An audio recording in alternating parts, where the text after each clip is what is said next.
Hello viewers, welcome to my YouTube channel quick English in Bengali. তো আজকের ভিডিওতে আমি তোমাদের সাথে শেয়ার করব মাধ্যমিক WBBSE অর্থাৎ পর্ষদের তরফ থেকে তোমাদের জন্য 2022 সালে পরীক্ষার্থীদের জন্য যে টেস্ট পেপার বের করা হয়েছে সেই টেস্ট পেপারের পেজ নাম্বার 54 এর ইংলিশ পেজটা আমরা সলভ করব। তো এখানে দেখো কোন স্কুল সেটা এখানে মেনশন করা হয়েছে, সেট 1 সেট 2 এরকম কিছু উল্লেখ নেই। তো হিসাব মতো দেখতে গেলে এটা সেট 3 বারাসাত গার্লস হাই স্কুলের পেপারটা আমরা আজকে এখানে সলভ করব।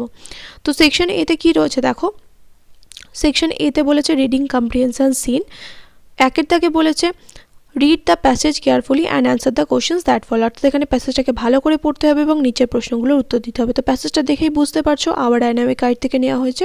আওয়ার ডায়নামিক গাইডের বেঙ্গলি মিনিংয়ের ভিডিও অলরেডি আমার চ্যানেলে রয়েছে। যারা দেখোনি এই ভিডিও ডিসক্রিপশন বক্সে আমি গোটা প্লেলিস্টের লিঙ্ক দিয়ে দেবো, তো ওখান থেকে চাইলে তোমরা চেক করে নিতে পারো। তো একের দাগের এতে বলেছে choose the correct alternative to complete the following sentences. অর্থাৎ কী করতে হবে, এখানে যেটা সঠিক অপশন হবে সেটা বেছে নিয়ে বাক্যগুলোকে সম্পূর্ণ করতে হবে। প্রথমটা রয়েছে the Big Half Moon looked lovely during summer. Big Half মুনকে মনোরম দেখায়, কোন সময় দেখায়? সামার, গ্রীষ্মকালে। The narrator and his playmates pretended to be shipwrecked mariners. ন্যারেটর এবং তার খেলার সাথী ভান করতো, কিসের ভান করতো? শিপরেকড মেরিনার্সের ভান করতো। The kite was covered with a lovely red paper. ঘুড়িটা মোড়া হয়েছিল বা ঘুড়িটা কী দিয়ে তৈরি ছিল? একটা খুব সুন্দর লাল রঙের কাগজ দিয়ে মোড়া ছিল। The part of narrator's body that went through the kite ওয়াজ, যে ন্যারেটার অর্থাৎ লেখিকার দেহের যে অংশ ঘুড়িটার মধ্যে দিয়ে চলে গেছিল সেটা ছিল তার কনুই, তাহলে উত্তর হবে elbow. The narrator of the text is, এই টেক্সটের ন্যারেটারকে ফিলিপা।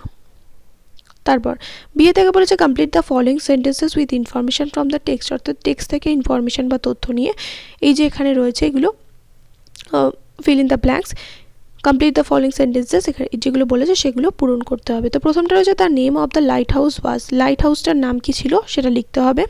তারপরে বলেছে a boy on the mainland showed, মূল ভূখণ্ডের একটা ছেলে দেখিয়েছিল, কি দেখিয়েছিল সেটা লিখতে হবে। তারপরে on the kite Claude and the narrator pasted, ঘুড়িটার উপর লেখিকা এবং ক্লড চিপকে ছিল, কি চিপকে ছিল সেটা লিখতে হবে। তাহলে উত্তরগুলো এবার দেখে নিই কী হবে উত্তরগুলো।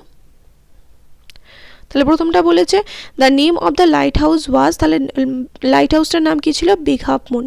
তারপরে a boy on the mainland showed Claude how to make kite, মূল ভূখণ্ডের একটা ছেলে ক্লডকে দেখিয়েছিল যে কীভাবে ঘুড়ি বানাতে হয়। 3 নম্বর on the kite Claude and narrator pasted golden tinsel star, ঘুড়িটার উপর লেখিকা এবং ক্লড চিপকে ছিল, কি চিপকে ছিল? গোল্ডেন টিনসেল স্টার, সোনালি টিনসেল স্টার। তারপরে এবার চলে আসো সি এর দাগের প্রশ্ন। এখানে দেখো সি এর দাগে কী প্রশ্ন রয়েছে। সি এর দাগে বলেছে state whether the following statements are true or false. Write T for true and F for false in the boxes on the right hand side. Provide sentences phrases words in support of your answer. অর্থাৎ এখানে কী করতে হবে? True false লিখতে হবে এবং সাথে supporting statement দিতে হবে। প্রথমটা রয়েছে in summer the island is rough and Windy. গ্রীষ্মকালে আইল্যান্ডটা মানে দ্বীপটা কীরকম হয়ে যেত? রুক্ষ এবং বাতাসপূর্ণ। তারপরে the names of Claude and Philippa were written on the kite. Claude এবং ফিলিপার নাম ঘুড়ির উপর লেখা হয়েছিল। তাহলে এই উত্তরগুলোও দেখে নিই কী হবে। তো প্রথমটা কী বলেছে? In summer the island is rough and windy, তো এটা ফলস হবে। সাপোর্টিং স্টেটমেন্ট কী হবে? When it is fine the harbour is blue and calm with little wind and ripples. তারপরে the names of Claude and Philippa were written on the kite, এটা true হবে। Supporting statement কী হবে? Had written our names full on it, Claude Lit and Philippa Lit. এবার চলে আসো পোয়েমে। তো এখানে 2 দাগে বলেছে read the extract of the poem and answer the questions that follow. অর্থাৎ এই পোয়েমটাকে ভালো করে পড়তে হবে এবং নিচের প্রশ্নগুলোর উত্তর দিতে হবে। তো পোয়েমটা দেওয়া হয়েছে কোথা থেকে?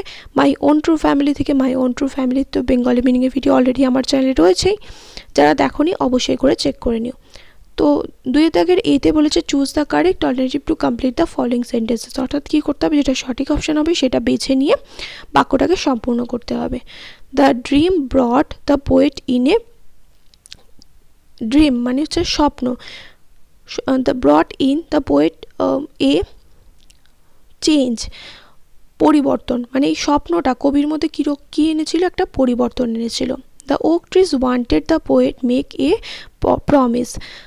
ওক গাছেরা চেয়েছিল যে কবি তাদেরকে কী করুক? কবি তাদেরকে প্রমিস করুক, কথা দিক। বা শপথ নিক। তারপর এটা the oak trees consider themselves to be poet's family. Oak গাছগুলো নিজেদেরকে মনে করে, কি মনে করে, কবির পরিবার মনে করে। When an oak tree is felled, the poet should promise to plant two oak trees. যখনই কবি দেখবে যে কোনো ওক গাছকে কাটা হচ্ছে তখনই কবিকে কী করতে হবে, দুটো ওক গাছ রোপণ করতে হবে। তারপরে বিয়ে থেকে বলেছে অ্যান্সার দ্য ফলোইং কোয়েশ্চেন। সেখানে দুটো প্রশ্ন রয়েছে, এই দুটো প্রশ্নেরই উত্তর দিতে হবে। প্রথমটা রয়েছে what promise was the poet asked to make. কবিকে কোন প্রমিস বা কোন কী কথা দিতে বলা হয়েছিল। তারপর এটা বলেছে what did the poet realise after coming out of the oak wood. Oak গাছের জঙ্গল থেকে বেরিয়ে কবির কী মনে হয়েছিল। তাহলে কী মনে হয়েছিল, প্রথম প্রশ্নটা দেখো what promise was the poet asked to make. তাহলে the poet was asked to make promise that whenever he would saw an oak tree felled the poet must plant two. তারপর এটা what did the poet realise after coming out of the oak wood. After coming out of the oak wood the poet realise that his work was the work of a human child but his heart was a tree. তারপরে এবার চলে আসো unseen প্যাসেজে। আনসিনটা তোমরা নিজেরা পড়তে পারো, আমি এখানে জাস্ট একবার তোমাদের আনসিনটা দেখিয়ে দিচ্ছি কী আছে। তোমাদের সবার কাছে তো টেস্ট পেপারটা রয়েছে, তো তোমরা চাইলে আনসিনটা এখান থেকে পড়ে নিতে পারো। আমি আর এখানে পড়ে সময় নষ্ট করছি না, আমি সোজা চলে আসছি এর দাগে। তো এখানে আনসিনটা বলে দিই কী নিয়ে, এটা স্বামী বিবেকানন্দের উপর, স্বামী বিবেকানন্দের ছোটোবেলা সম্বন্ধে একটা প্যাসেজ রয়েছে এখানে, খুব সুন্দর, সেটা কিন্তু অবশ্যই করে পড়ে নিও। তো এর দাগে বলেছে choose the correct alternative to complete the following sentence. তো এখানে যেটা সঠিক অপশন হবে সেটা বেছে নিয়ে বাক্যটাকে কী করতে হবে, তোমাদের সম্পূর্ণ করতে হবে। তো এখানে দেখো 6টা এমসিকিউ রয়েছে, 6টা এমসিকিউ আমি করেছি, উত্তরগুলো আমি বলে দিচ্ছি পরপর কী হবে। দেখো আমি এখানে পুরো বাক্যে উত্তরগুলো লিখেছি। তো প্রথমটা বলেছে the birthday of Swami Vivekananda was the day when special worship was offered to the Ganga. তারপর এটা Vishwanath Datta the father of Vivekananda was an attorney at law. তারপর এটা Durgacharan Datta grandfather of Vivekananda renounced the world in search of God. তারপর এটা Vishwanath Datta father of Vivekananda enjoyed the worldly life. Narendra was a great tease to his sisters. তারপর এটা Vishwanath Datta father of Vivekananda was an expert in cookery. তারপর এটা এবার চলে আসে এখানে প্রশ্নগুলোতে, এখানে প্রশ্ন ঠিক না, এগুলোতে আছে ট্রু ফলস। তো বিয়ে দাগে রয়েছে true false. State whether the following statements are true or false. Write T for true and A for false in the boxes on the right hand side. অর্থাৎ এখানে ট্রু ফলস লিখতে হবে এবং সাথে সাপোর্টিং স্টেটমেন্টও দিতে হবে। তো প্রথমটা বলেছে Narendranath Dutta was born in an effluent family. তারপর এটা বলেছে নারেন্স ফাদার রিনাউন্সড ওয়ার্ল্ডলি লাইফ। তারপর এটা 3 নম্বর রয়েছে the boyhood ideal of Narendranath was the gardener of the house.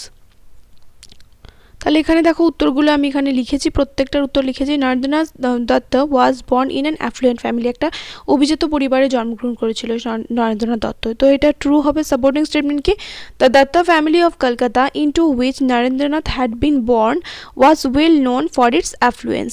তারপরে 2 নম্বর বলেছে নারেন্স ফাদার রিনাউন্সড ওয়ার্ল্ডলি লাইফ, এটা ফলস হবে। সাপোর্টিং স্টেটমেন্ট হবে হি ডিপ্রাইভড আ লার্জ ইনকাম। তারপরে পুরো লাইনটা যেটা আছে দেখো thoroughly enjoyed the worldly life, সেটা লিখবে। তারপর এটা the boyhood idea of Narendranath was the gardener of the house. Idea না, এখানে আইডিয়াল হবে, তাহলে এটা ফলস হবে। সাপোর্টিং স্টেটমেন্ট কী হবে, the coachman of the family, যে পুরো লাইনটা রয়েছে আমি এখানে ডট দিয়ে দিয়েছি। ওয়েন হি গ্রিউ আপ অবধি পুরোটা লিখবে, the coachman of the family with his turban dot দিয়ে ওয়েন হি গ্রিউ আপ, পুরোটা কিন্তু হবে। তারপরে এবার চলে আসো প্রশ্নে এখানে কি বলেছে, what was the Datta family well known for. Datta family কিসের জন্য সুপরিচিত ছিল, বা দত্ত পরিবার কিসের জন্য বিখ্যাত ছিল। তারপর এটা 2 নম্বর বলেছে why were 2 nurses necessary to look after little Naren, মানে ছোট্ট নরেনের জন্য 2টো নার্স বা 2টো আয়া কেন রাখার প্রয়োজন হয়েছিল, একজন সেবিকা কেন রাখার প্রয়োজন হয়েছিল, কারণ ও খুব দুষ্টু ছিল, খুব ডানপিটে ছিল তাই। তারপরে 3 নম্বর বলেছে which characteristic reappeared in Naren during the last day of his life. তারপর এটা বলেছে what was the coachman influence on the life of Vivekananda. তাহলে উত্তরগুলো এখানে দেখো লিখেছি, প্রত্যেকটা উত্তর কিন্তু তোমরা ভালোভাবে বুঝে নাও। তাহলে what was Datta family well known for, তাহলে উত্তর লিখবে কি, the Datta family was well known for its affluence, philanthropy, scholarship and independent spirit. তারপর এটা why was the two nurses necessary to look after little Naren, as little Naren was a very restless boy, the two nurses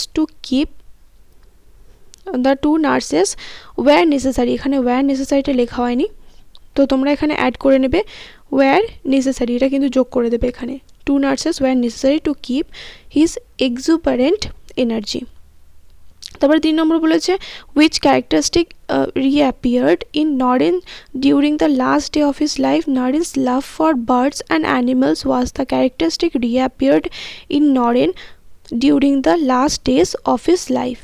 তারপরটা বলেছে what was the coachman's influence on the life of Vivekananda. The coachman of the family with his turban, whip and bright colored livery was his boyhood ideal of a magnificent person, and he often expressed the ambition to be like him when Vivekananda grew up. তারপরে এবার section বিতে চলে আসো। Section বিতে এবার grammar রয়েছে, তো কি কি বলেছে প্রত্যেকটা গ্রামার প্রথমে দেখে নাও, তারপরে আমি উত্তরগুলো বলছি। প্রথমটা বলেছে চারের দাগে use appropriate form of verbs given in the brackets, অর্থাৎ ভার্বের সঠিক ফর্ম বসিয়ে শূন্যস্থানটা পূরণ করতে হবে।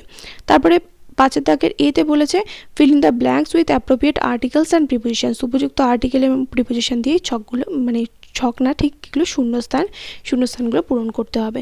তারপর বিয়ের দাগে রয়েছে ডুয়াস ডাইরেক্টেড, প্রথমটা রয়েছে I was compelled to do this work, এটা ভয়েস চেঞ্জ করতে বলেছে। তারপর বলেছে no sooner had I reach the station than the train left, এটা বলেছে নো সুনারকে কি দিয়ে রিপ্লেস করতে, অ্যাজ সুন অ্যাজ দিয়ে।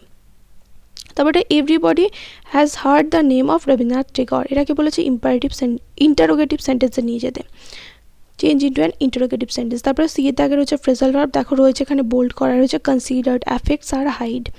তারপরে এখানে দেখো 6 দাগে রয়েছে ভোকাবুলারি, তো ওখানে 4টে ভোকাবুলারি রয়েছে, সেগুলোও করতে হবে। তো এবার পরপর উত্তরগুলো তাহলে দেখে নিই। তো প্রথমে fill in the blanks with correct forms of verbs, দেখো 4 দাগে the girl was playing in the park when she noticed a magician staring at হার।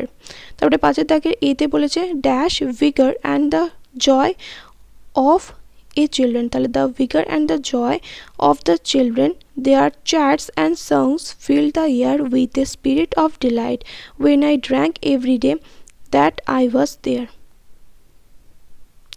তারপর এটা I was compelled to do the work, তাহলে আমাকে কেউ নিশ্চয়ই কাজটা করতে বাধ্য করেছিল, তাহলে সামওয়ান বা দে লিখবে, দে লিখতে পারো বা সামওয়ান লিখতে পারো, তাহলে তোমরা সামওয়ান কিন্তু লিখলে একটু বেশি অ্যাপ্রোপ্রিয়েট মনে হবে, তাই আমি তোমাদের রেকমেন্ড করবো তোমরা সামওয়ান লিখো। Someone compelled me to do this work, no sooner than I reach the station, এখানে দ্যান হবে না, নো সুনার এটা হ্যাড হবে, no sooner had I reach the station হবে, HAD, had I reached the station then the train left, তাহলে as soon as I reached the station the train left। তারপরে everybody has heard the name of Rabindranath Tagore, তাহলে who has not heard the name of Rabindranath Tagore। তারপরে phrasal verb রয়েছে দেখো consider হবে looked upon, affects হবে tells upon, hide হবে hold back। তারপরে vocabulary রয়েছে practice of helping the poor and needy, এটা হবে ফিলান্থ্রপি। তারপর এটা বলেছে not influenced in any way by others হবে ইন্ডিপেন্ডেন্ট। তারপর এটা feel deep respect or admiration for something, এটা হবে রিভার্ড। তারপর এটা হচ্ছে full of energy, excitement and cheerfulness, এটা হবে এক্সুবারেন্ট। তাহলে তোমাদের WBBSE অর্থাৎ তোমাদের বোর্ডের তরফ থেকে যে ফ্রি টেস্ট পেপার দেওয়া হয়েছিল, সেই ফ্রি টেস্ট পেপারে পেজ নাম্বার 54 আমি পুরো কমপ্লিট করিয়ে দিলাম। যদি কোনো পার্টিকুলার রাইটিংয়ের উপর তোমাদের অসুবিধা থাকে দেন সেটা আমাকে কমেন্ট করে জানতে পারো, তাহলে এই পার্টিকুলার রাইটিংয়ের উপর আমি কিন্তু আলাদা করে ভিডিও বানিয়ে দেবো। দেখা হবে নেক্সট ভিডিওতে, টিল দেন বাই।